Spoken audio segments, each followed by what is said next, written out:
Ladies and gentlemen, welcome to the Football Daily Weekly. My name's Marcus and I've got Sam from FullTimeDEVILS. Thank you very much. And Robbie from ArsenalFanTV. Oh, nice to be here.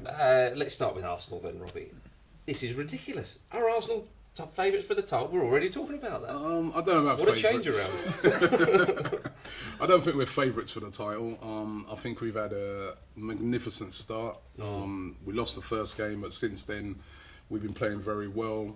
And yeah, we've got a chance. We could still do with a striker. I'd say if we can stay around the top, when January comes, I'd still like to see us go out and get a world-class striker.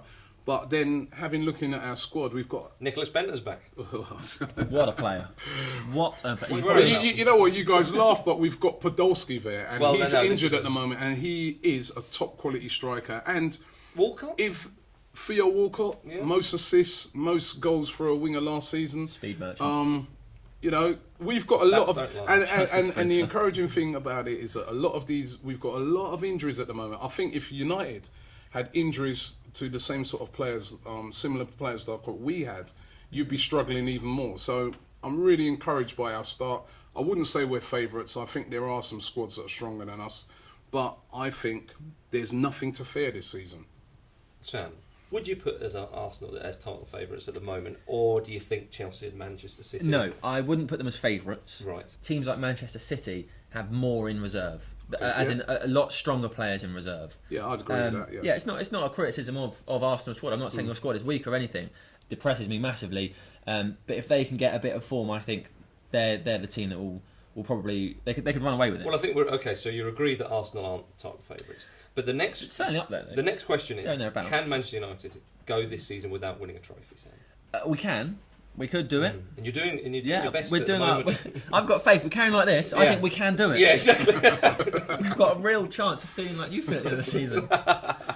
Really, though. In the grand scheme of things, I think it is feasible that could happen. But I think after 6 games.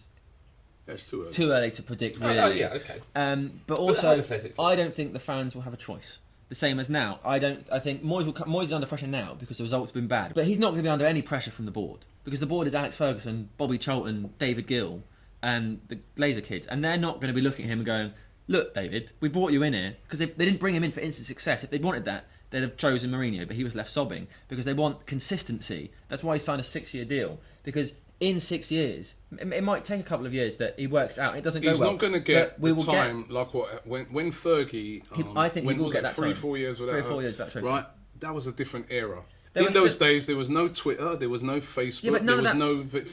As was shown when we did that first video that week, where that fan criticised the board and that. I'm not saying that's the reason they went out and got Ozil, but what I'm saying is it has a big, fans are now getting heard more and more and more. Now, if the fans are really unhappy, I'm not saying that they'd sack him, but the Glazers are going to have to start listening to what's going on. I don't think they will. Well, chaps, we're going to have to wrap it up there, I'm afraid. the debate could go on and on and on. Do subscribe to the Football Daily. Thanks very much for watching. See you next time.